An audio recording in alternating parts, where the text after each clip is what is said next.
আসসালামু আলাইকুম ওয়া রাহমাতুল্লাহ। আজকে আমরা আলোচনা করব এসএম এর আলামত নিয়ে।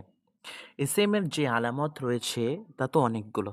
কিন্তু আমরা এখানে সামান্য কিছু আলামত নিয়ে আলোচনা করব, যেই আলামতগুলো চিনলে অন্য সমস্ত আলামতগুলো না জানলেও হয়ে যায়। সেই আলামতগুলো নিয়ে আজকে আমরা আলোচনা করব। এসএম এর একটি আলামত হলো তার শুরুতে আলিফ লাম প্রবেশ করতে পারে। এসএম এর শুরুতে আলিফ লাম প্রবেশ করতে পারে। এখন আমি যদি বলি জাবালুন একটি শব্দ, এর শুরুতে আলিফ লাম কি প্রবেশ করে? করে। তার মানে এটি এসএম। এরপরে আমি যদি বলি রসুন একটা শব্দ, এই শব্দের শুরুতে আলিফ লাম প্রবেশ করতে পারে কিনা? পারে। তার মানে এটা এসএম। আমি যদি বলি ইয়াদুন, এটা একটি শব্দ, এই শব্দে কি আলিফ লাম প্রবেশ করতে পারে? তার মানে পারে। তার মানে এই শব্দটা কি? এসএম। আমি যদি বলি আকলুন একটা শব্দ। এখন এই শব্দ শুরু যদি আমি আল আকলু দিই, তাহলে এইটা একটা কি? এসএম। আমি যদি বলি কতিলুন, এটি একটু শব্দ, তাহলে এর শুরুতে কি আলিফ লাম প্রবেশ করতে পারে? পারে। তার মানে এটি একটি কি? এসএম। আমি যদি বলি আমাদের সামনে একটি কলম রয়েছে, কলামুন, তাহলে এই শব্দের শুরুতে কি আলিফ লাম প্রবেশ করতে পারে? হ্যাঁ, তাহলে কলামুন শব্দটি একটি এসএম। তার মানে আলিফ লামের পরে যেই শব্দটা থাকবে এই শব্দটাই হলো এসএম। আর আলামতটা হলো আলিফ লাম। আলিফ লাম নিজেই আলামত। আর যেই শব্দের পরে যেই আলামতের আলিফ লামের পরে যে শব্দ থাকবে সেই শব্দ হলো এসএম। আলিফ লাম হলো একটি আলামত। আরেকটি আলামত রয়েছে, সেটা হলো হরফে জার। কোনো শব্দের শুরুতে যদি হরফে জার আসে, সেই শব্দটা এসএম বলে গণ্য হবে। আমাদের এখানে কিছু শব্দ আছে যে শব্দগুলোকে হরফে জার বলে। হরফে জার মানে হলো জের প্রদানকারী শব্দ। কিছু শব্দ এমন আছে, কিছু শব্দ যে শব্দগুলো কি দেয়? জের দেয়। তাহলে আমাদের এখানে কিছু শব্দ আছে যেই শব্দগুলো কি দেয়? জের দেয়। সেই শব্দগুলো হলো 17টি। বা, তা, কাফ, লাম, ওয়াও, মুদু, মুদ, খলা, রুব্বা, হাসা, মিন, আদা, ফি, আন, আলা, হাত্তা, ইলা। এই কয়েকটি শব্দ রয়েছে, এই কয়েকটি শব্দ তার পরের শব্দগুলোকে কি দেয়? জের দেয়। এই শব্দগুলো যেখানে আসবে তার পরের শব্দটি আমাদের বুঝতে হবে সেটা কি? এসএম। যেমন আমি যদি বলি বি রজুলিন, তাহলে এই যে বা, এই বাটা হলো কি? হরফুল জ্বর। আর এই বার পরে যে শব্দটা হয়েছে সেই শব্দটা কি? এসএম। আর এই বাটা হলো কি? আলামত। কেন? কারণ ও হরফুল জ্বর। আমি যদি বলি ইলা মাদিনাতিন, তাহলে এইখানে যে মাদিনা শব্দটি, এই মাদিনা শব্দটি হলো এসএম। আর এখানে ইলা শব্দটি হলো কি? আলামাত। আমি যদি বলি আলা কওমিন, তাহলে আলা কি দিয়েছে? জের দিয়েছে। তাহলে এইখানে আলা হলো কি? আলামাত। আর এখানে কওম শব্দটি কি? এটি হলো ইসম। এমনিভাবে আমি যদি আরো বলি হাত্তা আসসামাকা, হাত্তা সামাকি, তাহলে এইখানে যে হাত্তা রয়েছে সেই হাত্তা কি করলো? পরে সামাকরে কি দিল?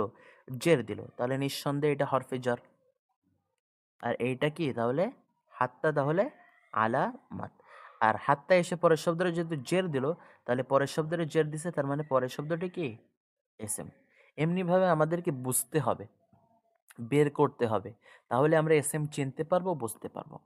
তাহলে আমরা এসএম এর দুইটি আলামত জানলাম, একটা হলো আলিফ লাম আর এটা হলো হরফে জার। আমাদের কাছে আরেকটি আলামত রয়েছে, সেটাই হলো মুনাদা। যেই শব্দটি মুনাদা হবে সেই শব্দটি এসএম বলে গণ্য হবে। এখন মুনাদা বলতে কি বোঝায়? মুনাদা মানে হলো, মনে করেন আমি বলতেছি হে বন্ধু, তাহলে এইখানে যে শব্দ রয়েছে হে, এই শব্দের মাধ্যমে আমি একজনকে ডাকছি। তাহলে এই হে শব্দটার মাধ্যমে আমি কি করেছি? একজনকে ডাকছি। তাহলে এইটা হলো ডাকার শব্দ। এমন শব্দ যেই হরফ শব্দের মাধ্যমে কি করা হয়? ডাকা হয়। তাহলে এইটারে আরবিতে বলা হয় হরফে নিদা।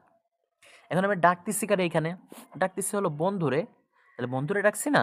তাহলে বন্ধুরে হলো ডাকা হয়েছে, সম্বোধন করা হয়েছে। তাহলে বন্ধুকে এখানে আরবিতে বলা হবে হলো মোনাদা, মানে সম্বন্ধিত বা যাকে ডাকা হয়েছে। তাহলে যাকে ডাকা হয় সে হলো মোনাদা। তাহলে হরফে নিদার পর যেই জিনিসটা আসবে, হরফে নিদা উজ্জ হোক অথবা উজ্জ না হোক, হরফে নিদার পরে যে আসবে বা যেইখানে আমরা বোঝাবো যে এই জিনিসটা ডাকা হচ্ছে, তাহলে সেই জিনিসটা কি হবে? মোনাদা বলে গণ্য হবে। আর মোনাদা যখন হবে তখন সেটা কি বলে গণ্য হবে? এসএম বলে গণ্য হবে। তাহলে বন্ধু এখানে কি এসএম। কেন? কারণ ও মোনাদা হয়েছে, ওরা ডাকা হয়েছে। তাহলে আমি যদি এখন বলি, আল্লাহ তাআলা কোরআনের ভিতর বলছেন ইয়া মারইয়াম উকনুতি লিরাব্বিক। তাহলে এখানে মারিয়াম শব্দরে, মারিয়ামরে কি করা হয়েছে?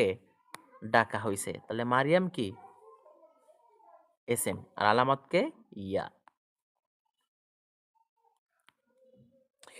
এরপর যদি আমি বলি যে ইয়া নূহ ইহবিত বিসালামি মিন্না, তাহলে নূহকে ডাকা হয়েছে। নূহ তাহলে কি এসএম, আর ইয়া হলো কি আলামত, মানে এসএম এর আলামত। বুঝছেন? আমি যদি বলি ইয়া আদম, তাহলে এখানে ইয়া কি? ইয়া হলো আলামত। কেন? কারণ ইয়ার মাধ্যমে আমরা বুঝতে পারলাম যে আদম হলো মুনাদা, আর আদমকে ডাকা হয়েছে এখানে, তাহলে আদম হলো কি এসএম।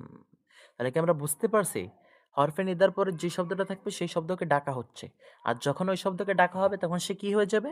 মুনাদা হয়ে যাবে। আর যখন সে মুনাদা হয়ে যাবে তখন নিঃসন্দেহে সে যে এসএম, এটা আমরা বুঝতে পারবো। আমরা ৩টি আলামত শিখলাম। এবার আরেকটি আলামত আমরা জানবো, সেটি হলো তানবিন। এসএম এর যে ৪র্থ নম্বর আলামত সেটা হলো তানবিন। যেই শব্দ তানবিন গ্রহণ করবে সেই শব্দটি হলো কি ইসম। এখানে একটা গুরুত্বপূর্ণ বিষয় রয়েছে, সেটা হলো এই যে তানবিন আর এই যে আলিফ লাম, এই তানবিনটা শুধুমাত্র এমন এসএম এ পাওয়া যায় যে এসএমটি নাকে রা। কোনো মারেফা শব্দে তানবিন পাওয়া যায় না। আর এই আলিফ লাম শব্দ শুধুমাত্র ওই শব্দগুলোই আসে যে শব্দগুলো নাকে রা। তো ওই নাকেরা শব্দের সাথে যখন আলিফ লাম আসে, তখন ওই আলিফ লাম এসে পরের শব্দকে সে কি বানিয়ে দেয়? মারেফা। এইটা একটা গুরুত্বপূর্ণ বিষয়। এটা এখন চোখ না দিলেও হবে, কিন্তু এটা মাথায় থাকা দরকার। পরে আমরা এই বিষয় নিয়ে আলোচনা করব। তাহলে এই যে তানবিন রয়েছে, এই তানবিন এটা হলো কিসের আলামত? এসএম এর আলামত। তাহলে এই তানবিনওয়ালা শব্দ আমরা যেখানেই দেখতে পারবো আমরা বুঝবো সেইটা এসএম। যেমন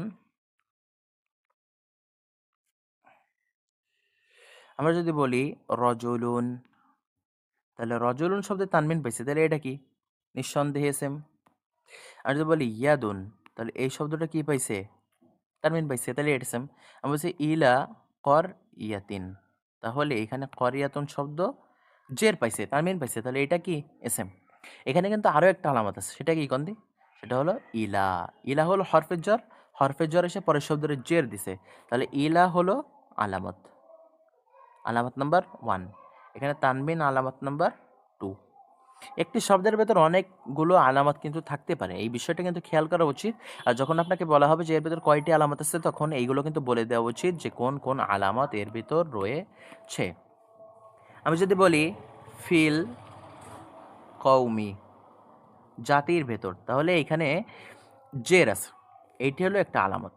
জের আছে, আলিফলাম আছে, এটা একটা আলামত। ফি আছে, এটা হলো আরেকটা আলামত। তার মানে দেখলেন 3টি আলামত এখানে আমরা পেলাম।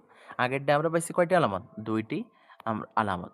এখন আমরা তানবিনের উদাহরণ দেখতেছিলাম, সেইটাই দেখি। তো আমরা যদি বলি ফি কওমিন, তাহলে এখানে কওমিন শব্দ কি হয়েছে? তানবিন হয়েছে। তাহলে কওমিন শব্দ কি? কওম শব্দ কি? এসএম। এখানে আলামত কিটা? আলামত হলো তানবিন। আর এখানে এসএম তাহলে কিটা? এসএম হলো কওম। এটা আপনাকে বুঝতে হবে এইভাবে। তাহলে তানবিন আমরা দেখলাম, এরপর আমরা হরফে জরের মাধ্যমে কিভাবে এসএম চেনে বুঝলাম, আলিফলামের মাধ্যমে কিভাবে এসএম চেনে বুঝলাম, মোনাদার মাধ্যমে কিভাবে এসএম চেনে এইটাও বুঝলাম। এই 4টি হলো আলামত, এমন আলামত যেই আলামতের মাধ্যমে আমরা চিনতে পারি যে সে এসএম। আরেকটি আলামত রয়েছে, যেই আলামতটা না হলেই নয়, সেটা হলো কোনো কিছুর দিকে কোনো কিছু সম্বন্ধিত করা, অর্থাৎ যেই জিনিস মুসনাদ হওয়া। মুসনাদ যে হবে সে এসএম। অর্থাৎ মুসনাদ মানে কি, যার সম্পর্কে কোনো কিছু বলা হয়। মনে করুন আমি যদি বলি সে ফল খায়, তাহলে এখানে ফল খায় কে? সে খাচ্ছে। তাহলে কথাটা কার সম্পর্কে বলা হচ্ছে? তার সম্পর্কে। তাহলে সে এইখানে হলো কি? মুসনাদ, কারণ তার সম্পর্কে কথা বলা হচ্ছে। আমি যদি বলি রাশেদ বাচ্চা, তাহলে এখানে কথা বলা হচ্ছে কার সম্পর্কে? রাশেদ সম্পর্কে। তাহলে রাশেদ হলো কি? মুসনাদ। আমি যদি বলি খালেদ চোর, তাহলে এখানে কথা বলা হচ্ছে কার সম্পর্কে? খালেদ সম্পর্কে। তাহলে খালেদ হলো কি? মুসনাদ।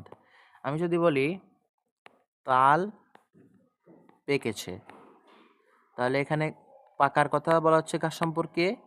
তাল এর সম্পর্কে। তাহলে এখানে তাল কি? তাল হলো মুসনাদ। তাহলে মোট কথা যেই শব্দটা সম্পর্কে কোনো কিছু বলা হবে সেই শব্দটা কি হবে? মুসনাদ বলে গণ্য হবে। যেমন আরবিতে যদি আমরা দেখাই, তাহলে যদি বলি কমাত হিন্দুন, দাঁড়াইছে কিটা? হিন্দুন। হিন্দা দাঁড়াইছে, তাহলে হিন্দা কি? মুসনাদ। আর যে মুসনাদ হবে সে কি? ইসম। আমি যদি বলি আকালাত ফাতিমা, তাহলে এখানে কথা বলা হচ্ছে কার সম্পর্কে? ফাতেমা সম্পর্কে। তাহলে ফাতেমা কি? মুসনাদ। আমি যদি বলি আবাদা তুল্লাব, ছাত্ররা ইবাদত করেছে, তাহলে তুল্লাব কি? মুসনাদ। কেন? কারণ ইবাদত করেছে ছাত্ররা, ছাত্রদের দিকে এই ইবাদতের নিসবতটা করা হয়েছে। তাহলে ছাত্ররা কি? মুসনাদ। আশা করি বুঝছেন। তাহলে এসএম এর যে আলামতগুলো রয়েছে সেই আলামতগুলো আমরা চিনলাম, দেখলাম। এবার আমরা ফেল এর দিকে যাই। ফেল এর আলামতগুলো আমরা চিনি। খুবই গুরুত্বপূর্ণ বিষয় কিন্তু। ফেল এর আলামত যদি চেনা হয়ে যায় তাহলে আমাদের প্রায় সব চেনা হয়ে যাবে। ফেল এর আলামতগুলো তাহলে আমরা চিনব এখন। ফেল। ফেল এর আলামত চেনার আগে সর্বদা আমাদের জানতে হবে ফেল তিন প্রকার। একটি হলো মাদি, আরেকটি হলো মুজারে, আরেকটি হলো কি? আমর। তাহলে এই তিন প্রকার ফেল রয়েছে। মাজি কারে বলে? মাজি হলো অতীতকাল। অতীতকাল, যার ভেতর অতীতকালের অর্থ পাওয়া যায় সে হলো মাজি। মুজারে হলো বর্তমান ও ভবিষ্যৎকাল, যার ভেতর পাওয়া যায় সে হলো কি? মুজারে। আর আমর হলো আদেশ, এমন কর্ম যার ভেতর আদেশ পাওয়া যায় সেটা হলো কি? আমর। এখন এটা আমরা কিভাবে বুঝবো? দেখুন, অতীতকাল খেয়েছে, খেয়েছে এই খাওয়াটা কখন হয়েছে? নিশ্চয়ই আগে হয়েছে, তাহলে মানে এটা কি? মাঝি। আমি যদি বলি গিয়েছে, তাহলে এই যাওয়ার কাজটা কখন হয়েছে? অতীতে হয়েছে, তার মানে এটা কি? মাঝি। আমি যদি বলি লিখেছে, তাহলে এই কাজটা কখন হয়েছে? পূর্বে হয়েছে, তার মানে এটা কি? মাঝি। আমি যদি বলি ধরেছে, তাহলে এটা কি? অতীতকাল, মাঝি। আর আরবিতে যদি আমরা দেখতে যাই তাহলে আকালা শব্দটির মানে হলো খেয়েছে, তার মানে এটা মাঝি, অতীতকাল। আমি যদি বলি